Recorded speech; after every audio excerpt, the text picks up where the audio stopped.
Aros iddi bywyd ar ei orau. Ers pryd ydych chi wedi aros i symud i ysgol uwchradd? At beth ydych chi'n edrych ymlaen am eich ysgol newydd? Ers pryd rydyn ni wedi aros i'r cyfnod clo a chyfyngiadau ddod i ben? Beth ydych chi'n edrych ymlaen at wneud pan fydd y pandemig drosodd? Pa mor hir y bu'n rhaid i Noa aros yn yr arch? Bu'n bwrw glaw am 40 diwrnod a 40 noson mis cyfan a ychydig eto. Yna arosodd 5 mis arall iddo ddechrau mynd i lawr. Roedd Noa ar yr arch am y rhan orau o blwyddyn. Mae hynny'n amser hir i fod â gwch sydd wedi lenwi ag anifeiliaid ar un bobl trwy'r dydd bob dydd. Mae'n rhaid ei fod yn edrych ymlaen yn fawr at y dyfroedd yn mynd i lawr ac at ddod oddi ar y cwch. Roedd yn edrych ymlaen at fywyd gwell, bywyd ar ei orau, efallai. Beth ydych chi'n meddwl yw'r math gorau o fywyd? Pwy yn eich barn chi sydd byw bywyd gorau? Peldroedwyr? Popstars? Athrawon? Miliwnyddion? Millionaires? Dwedwch wrth y person nesaf atoch chi pwy sydd â neu wedi cael y bywyd gorau. Bywyd pwy hoffwch chi ei gael? Beth sydd ei angen ar bobl i gael y bywyd gorau?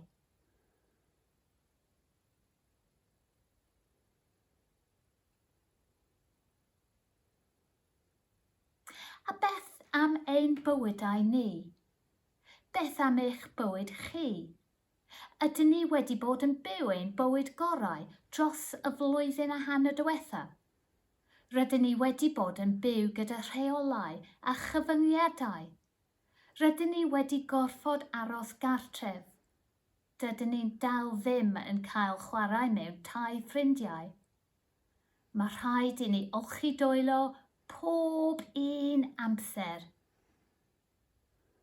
A dyna yw ein bywyd gorau mewn gwirionedd.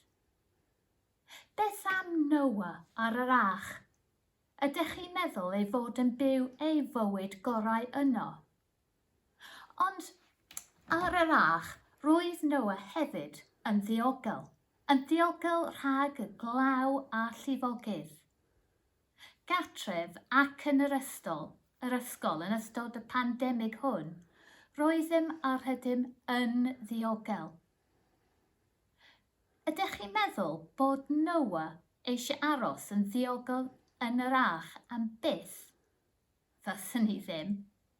Nid oedd Noa yn gwybod pa mor hir y byddai'n rhaid ar iddo aros ac aros. Ydych chi am aros gyda rheolau sydd gennym nawr am byth? Y rheolau sydd yn cadw ni'n ddiogel? Rhai ohonyn nhw efallai. Mae golchi dwylo bob amser yn beth dar i'w wneud, ond byddai'n braf gallu mynd allan a chwarae iawn eto. Nid ydym yn gwybod pa mor hir yr ydym yn gorfod aros i hynny ddigwydd, ond rydyn ni yn gwybod pa mor hir sydd ar ôl tan fis Medi a'n hysgolion newydd. Sut ydych chi'n teimlo am eich ysgol newydd? Ydych chi wedi cyffroi? Ydych chi'n meddwl y bydd yn anhygoel? Neu falle eich bod chi'n poeni ychydig? Rydych chi'n gwybod eich ffordd o amgylch yr ysgol hon? Rydych chi'n gwybod y rheolau? Efallai eich bod chi hyd yn oed yn adnabod y holl blant eraill. Mae eich ysgolion newydd yn wahanol, yn fwy ac yn anghyfarwydd.